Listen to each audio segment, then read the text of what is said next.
Oh, you're here for Aging About Town. The last episode we talked with Russ 𝔸𝕬𝕦 and Jordan Collier in Columbia County. And in this episode we're Margret Woodard with Downtown Development Authority talking about what's going on in downtown Augusta, the James Brown Arena, and revitalization. So if you want to hear what she has to say about those, you've got to watch the episode.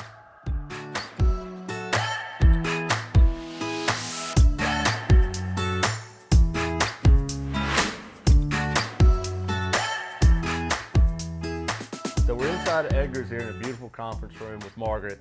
And Margret, we'll talk about kind of in general downtown stuff, but why don't we start downriver with the 5th Street Bridge and what it's going to do for downtown.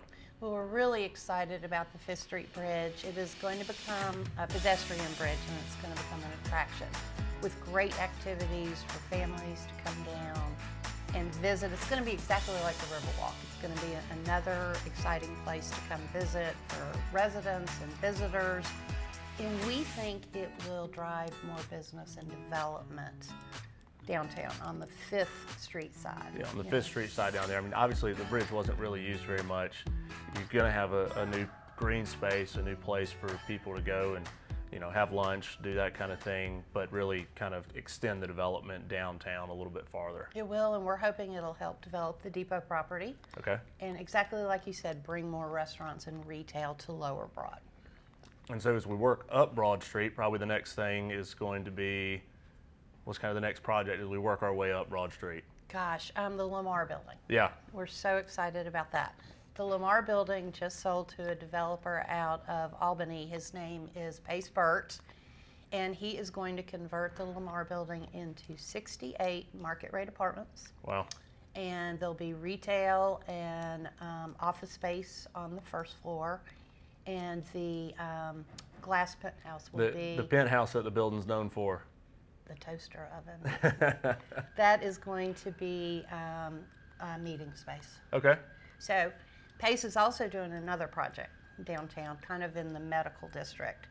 He's doing a project called the Row, okay, and it's going to be 180 market rate apartments. Wow. It's under construction right now. He's gutted this building Yep. and is ready to start probably sometime next year. Yeah, so I mean, obviously you've got to have somewhere for those people to live that we're bringing down here to new restaurants, new businesses, and trying to, I don't want to say revitalize, but kick back up the downtown's development. Well, you know, I'm so glad you brought that up. You know, people call me all the time and say, why don't we have a grocery store? Can you bring this downtown? People living downtown is what is going to bring the services we need and more retail. So that is something the DDA has really been concentrating on, Yeah. living space and the living space. So Margret, obviously 2020 and into 2021 has been wild and crazy for everything. You know, downtown development, you know, really kind of hit the skids in 2020, or so we thought. But tell me how the authority fared and the Central Business District downtown fared through it. Well, we started out losing a whole lot of sleep. When the pandemic first hit, it was predicted that 30% of all small businesses would close down and would not survive the pandemic. And just to put that, just to get you to see how important that is, from 13th to 7th Street, there are 258 small businesses. So if that was to come true, 78 would have shuttered. Wow. So we did a lot of things to promote downtown and keep downtown going, and at the end of the day, it was very exciting. You know, it was the entrepreneurial spirit. I think a lot of people during the pandemic kind of reassessed their lives and said, I don't want to work for corporate America anymore. I want to go out and do my own thing. I don't want to, if I have to get on another Zoom call, I may kill myself. And so they decided to go out and start their own businesses, and it was perfect timing. And at the end of the day, when it was all said and done, we had a net gain of 51 new businesses open up on Broad Street, and they were a combination of everything. Lots of restaurants, new specialty retail. In fact, the Merchants Association is really excited now because they finally feel that downtown Augusta is a shopping destination with all the great stores that opened up. And a lot of things temporarily closed down and took a breather. Right. Shared space opened back up, rebranded themselves as 901 Green Street. Yeah, and for those that don't know, that's a place, a away from home work environment if you don't have a traditional office setup, right? Correct. And you know, a lot of people don't want to go back to the traditional office, and people realized during the pandemic they could work from home.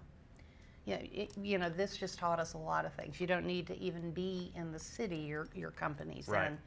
So, but you don't want to invite people into your living room for a meeting, so you're going to need a place to go.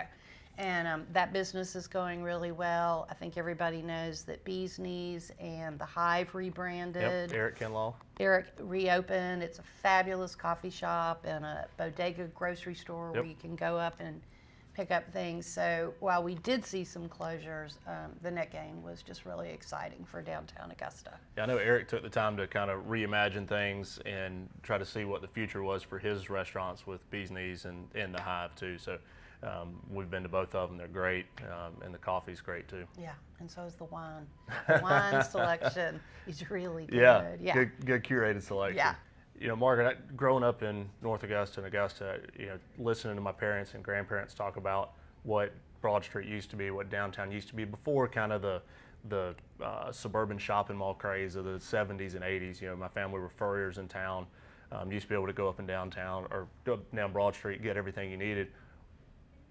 Now that suburban kind of craze is over and things are coming back to downtown, what's the Downtown Development Authority doing to help spur all that? Well, we really want to make sure that we get empty, blighted buildings in the right hands so that they get developed. But bigger structures have a few more challenges, and the reason why you still see them downtown is in 1978. In fact, it was August of 1978. Both malls, the Augusta Mall and Regency Mall, opened up in the same week.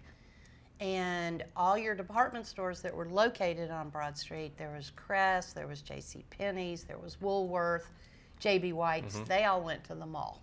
Okay. And so now you've got these large structures that are still empty downtown, and we are working real hard to see if we can come up with incentives to get people to come in and develop them. And so a lot of the construction we see up and down Broad Street behind these chain link temporary fences, that is stuff moving forward and progressing of getting people back downtown. Oh my gosh, the Commerce Building just did a beautiful renovation. They added apartments on the upstairs and did office space for Allison South on the first floor to expand. 943 Ellis Street, which has been empty for years, is now 12 Art Deco apartments and fully leased. So you are seeing a lot of development going on downtown. So Margaret, we've talked about redeveloping old blighted buildings downtown. We've talked about the 5th Street. We've talked about new residences downtown. All those things bring people downtown and bring people to live downtown, but what can you do downtown? There is so much to do downtown. I mean, I look at downtown as the community's living room. That's the best way to look at it. There's a Saturday market. There are historic theaters that are open now and doing shows every night. There's Arts in the Heart. There's a festival or an event going on downtown all the time. There are new shops and new restaurants to experience. There are walking tours. There's a sculpture trail. There's the James Brown vinyl walking tour. There are just so many things to do. And you mentioned James Brown, and obviously, the kind of the big elephant room is the revamp or the redo of the James Brown Arena. So the city's still trying to figure out how to make that happen. What does the Downtown Development Authority think about? Well, of course, we were disappointed. Yeah. We wanted it to pass. I don't think anyone is inherently against the arena. It's a beautiful building, and it'll do great things for downtown Augusta. I think we just need to go back to the drawing board and figure out a way to pay for it that's palpable to everybody. Yeah, well, I mean, downtown concerts and shows bring people downtown to eat. We went to a concert Saturday night at the Bell, ate dinner downtown, went to the Bell, and spent 5 or 6 hours down here. So, I mean, a concert or an event fills restaurants, fills hotel rooms on both ends of Broad Street, and really just works out for everybody. You can drive up and down Broad Street. When I do, and I see lines coming out of all the restaurants on any given night, I will say there's a show going on somewhere. I mean, they're great drivers for economic development. Yeah, absolutely. And so the Downtown Development Authority, what's the new motto? We're eclectic, we're vibrant, and we're open for business. And why wouldn't you go downtown, right? Why would you not come to downtown Augusta? Absolutely. I challenge you. I'm Austin with Austin Taylor Insurance. This is Margret Woodard with the Augusta Downtown Development Authority. This has been Agent About Town. Thank you very much.